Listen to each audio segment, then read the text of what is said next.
Prarie Christmas, written by Elizabeth Van Steenwyck, illustrated by Ronald Himmler.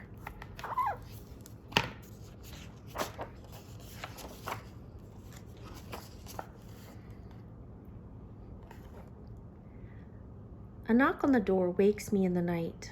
I listen as Mama opens it. "I'm John Cooper, a neighbor of the Vandermeers," a man says.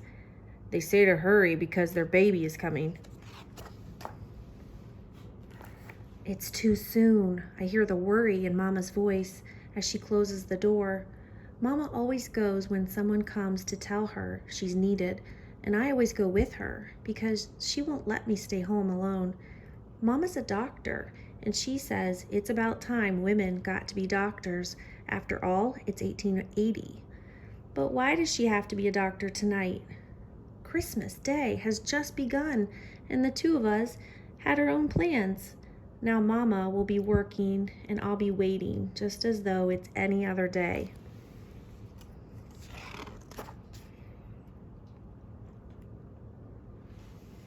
She goes out to the barn and hitches old Dan to the buggy. I follow and feel crisp, bright air on my cheeks.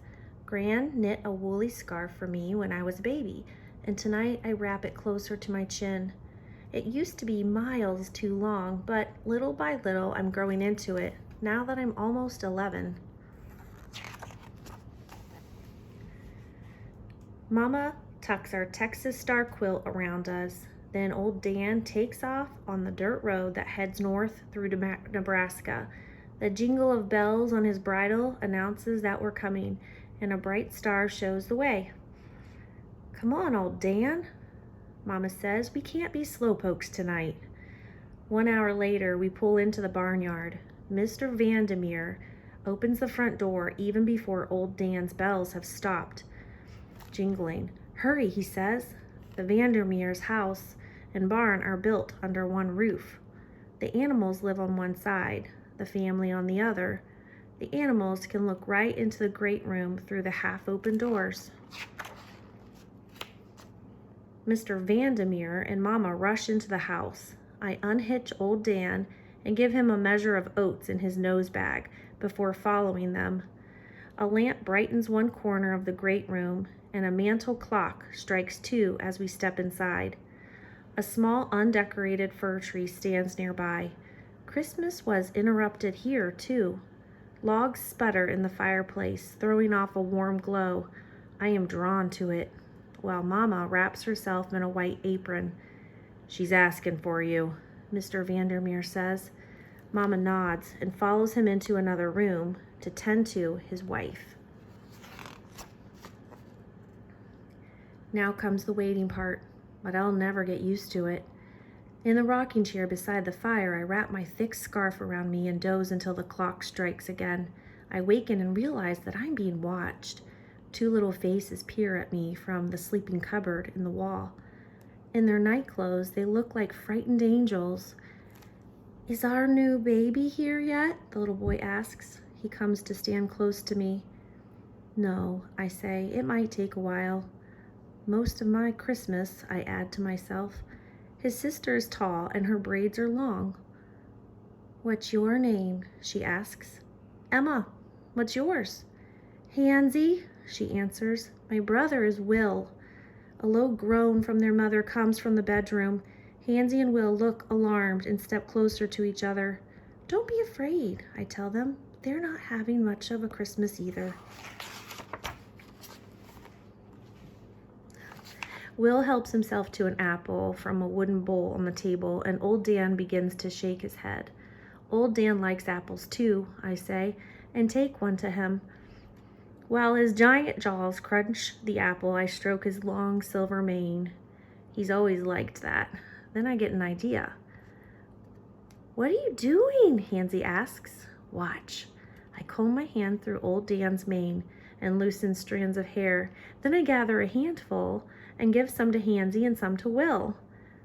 "What shall we do now?" he asks. I go to the tree and begin to hang the silver threads on its branches. They do the same. Mr. Vandermeer bursts in from the bedroom. His hair stands up like dry straw, and his shirt collar is wrinkled. A towel I'm to get a towel. He looks as if we are strangers.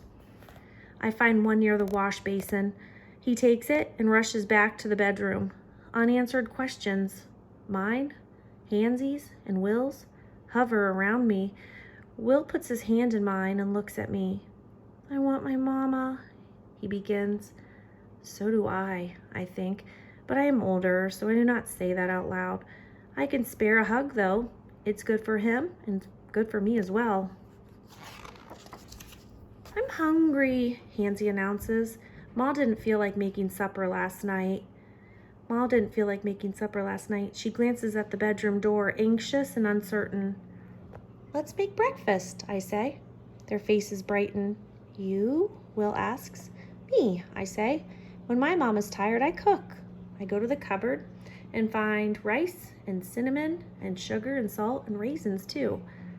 Porridge, Hansie cries. Christmas porridge, I correct her. She helps me coax a fire in the stove. Soon the rice is bubbling in the pan and the scent of cinnamon floats everywhere. We hear more alarming sounds from the bedroom. Why don't we sing? I ask quickly. Do you know Silent Night? Then they try to follow along, but don't seem to know the words. We grow restless in our waiting. The clock sounds another hour. Hansie finds bits of bright yarn to tie onto the tree. Will adds his papa's shiny cigar wrappers. I find a few red berries in a bowl and tuck them here and there and on the branches. A knock on the door interrupts us, and I go to open it. Mr. Cooper stands there, fingers of dawn streaking the sky behind him. The light from the lamp has been glowing all night. We've been worried, he says. He holds a large plate of cookies and steps inside, followed by two other neighbors. One man carries a small goat. The other holds 2 lambs. The baby is not here yet, I tell them. Not yet? Mr. Cooper questions. But it has been so long. We look at one another. How much longer will we wait? I pass the cookies and we eat in silence. Will reaches for another. The neighbors pull out chairs at the table and sit. I resume my place in the rocking chair and Hansie crowds in beside me. Will plops on my lap. The chair creaks in rhythm with the clock. I'm glad you're here, Emma, Hansie whispers. I didn't think we were going to have Christmas until you came. And then we hear it, a baby's soft cry. He's here, Will shouts. He's here. All of us, the children, the visitors, and I leap up together and rejoice in laughter and tears and hugs. Will drops the cookie plate, but no one minds.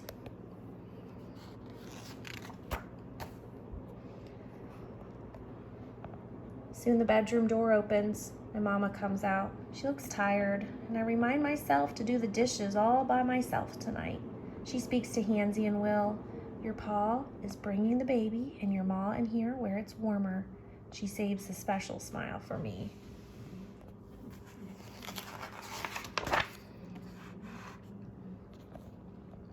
They come, Mrs. Vandermeer walking slowly and carefully. She sits in the rocking chair and takes the baby from her husband. The blanket that wraps the newborn is threadbare from 2 other babies. Old Dan hears the commotion and looks on from the half-open doors. A cow and a donkey join him. Mr. Cooper and the men step forward to offer their gifts to the baby. A goat for milk and lambs for wool. What's that remind you of?